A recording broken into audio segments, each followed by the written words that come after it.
जय यीशु। आज का मेरा टॉपिक है पुकारने से प्रभु सुनते हैं। हम शुरू करने के पहले क्रूस का चिन्ह बनाएं। पिता, पुत्र और पवित्र आत्मा के नाम पर आमीन। कोई भले ही पापी होगा या धर्मी, मेरे साथ जो घटना हुआ मैं वही बात बताऊंगा। इससे औरों को जैसे मुझे परमेश्वर के द्वारा सुधरने का अवसर मिल सके, जीवन मिल सके।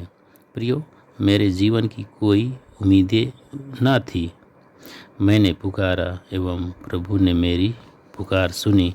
मैंने दिल से पुकारा क्योंकि उस समय पुकारने का मेरे पास एक अवसर था।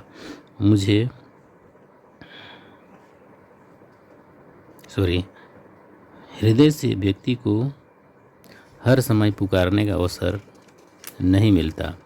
एक कोई ना कोई समय आता है जिसके द्वारा हम प्रभु को पुकारते हैं। इसके द्वारा शायद हम नहीं पुकारते, लेकिन यही बात हमें अपने जीवन में जीना सिखाता है। इसके द्वारा हम प्रभु को पुकारें। हम कष्टों में होते हैं तो हृदय से पुकारते हैं, लेकिन नहीं लगता कुछ सुना गया और मांगें पूरी की गई, लेकिन वह सुना जाता है एवं मांगें पूरी की जाती है, वह हमें बाद में पता चलता है। इसलिए कहा गया है हृदय से पुकारो।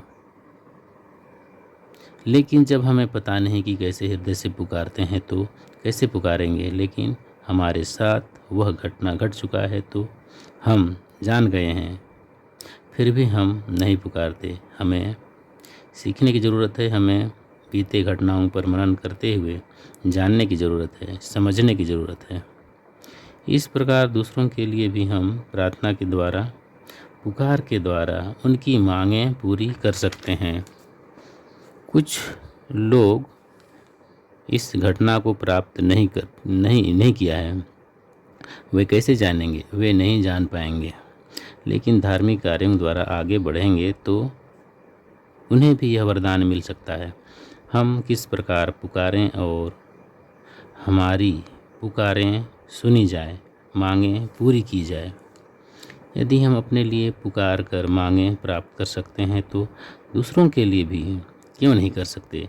प्रभु यही चाहते हैं कि हम दूसरों के लिए पुकारें, रोएं, प्रार्थना करें, क्योंकि वे नहीं जानते हैं कि परमेश्वर क्या है, ना वे यह नहीं जानते कि परमेश्वर की सामर्थ्य क्या है। हमारी प्रार्थना से वे भी बचाए जाएंगे।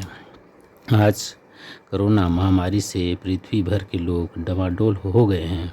चारों ओर आतंक फैला हुआ है, लेकिन कुछ लोगों को परमेश्वर के अस्तित्व पर कोई आस्था नहीं है। ना वे खुद के लिए या दूसरों के लिए पुकार सकते हैं। अपने पापों को भी साथ साथ लेते जा रहे हैं, ना जाने वे कहाँ जा रहे हैं। परमेश्वर पापों के कारण पृथ्वी पर बीमारी भेजे हैं। उसके बिना कुछ नहीं होता, बल्कि सामर्थी प्रभु के अनुमति से ही पृथ्वी पर सब कुछ होता है। उनके द्वारा मौत आई है ताकि चुने हुए लोग प्रभु के कार्यों में चलें, परमेश्वर को जानें। कुछ लोग पापों में जी रहे हैं। हमें सबके लिए भी प्रार्थना करना है। हमें उनके लिए भी प्रार्थना करना है। हमें उनके लिए भी रोना है। इस प्रकार हम परमेश्वर की इच्छा को जानकर उसके अनुरूप काम करते हैं। हमारी पुकार परमेश्वर हो सकता है सुन ले और वे सही मार्ग को अपना लें। अपने परिवार वालों के लिए जो परमेश्वर को अच्छी तरह नहीं जानते, जो आज्ञाओं पर नहीं चलते, उनके लिए भी हम पुकारें ताकि वे भी प्रभु के सीधे मार्ग पर चलें। सामर्थी प्रभु के अस्तित्व को जानें एवं धार्मिक बातों द्वारा आनंद आने की भावनाओं का अनुभव करें। हम देखते हैं हमारे आजू बाजू के लोग भरे पड़े हैं जो अवगुणों में जीते हैं तथा अवज्ञा के कारण सत्य को जानने में असमर्थ हैं। ऐसे लोग सुधरना नहीं चाहते। जो परमेश्वर को नहीं जानते वे सुधार कभी नहीं चाहेंगे। इससे उनका पतन होता है। सुधार व्यक्ति को उत्थान के मार्ग में चलाता है। इसके विपरीत परमेश्वर को न जानने वाला पतन को आलिंगन करता है। यह काफ़ी समय गुजरने के बाद मालूम पड़ता है, तब तक समय बीत चुका होता है। समय की बहुमूल्यता को जानें एवं आत्माओं की सुरक्षा के लिए काम करें। यदि हम अपनी आत्मा के लिए कुछ नहीं करते तो दूसरों की आत्माओं के लिए क्या कर सकते हैं। प्रभु के निकट उनके शरण में रहकर समय का सदुपयोग कर परमेश्वर को जानें। जब हम परमेश्वर को जानेंगे तो आत्मविश्वास के साथ जीवन जीने लगेंगे। ना कोई डर होगा, ना आतंक या आतंक की परवाह होगी।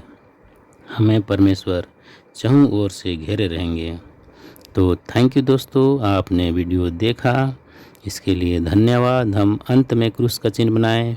पिता, पुत्र और पवित्र आत्मा के नाम पर, आमीन।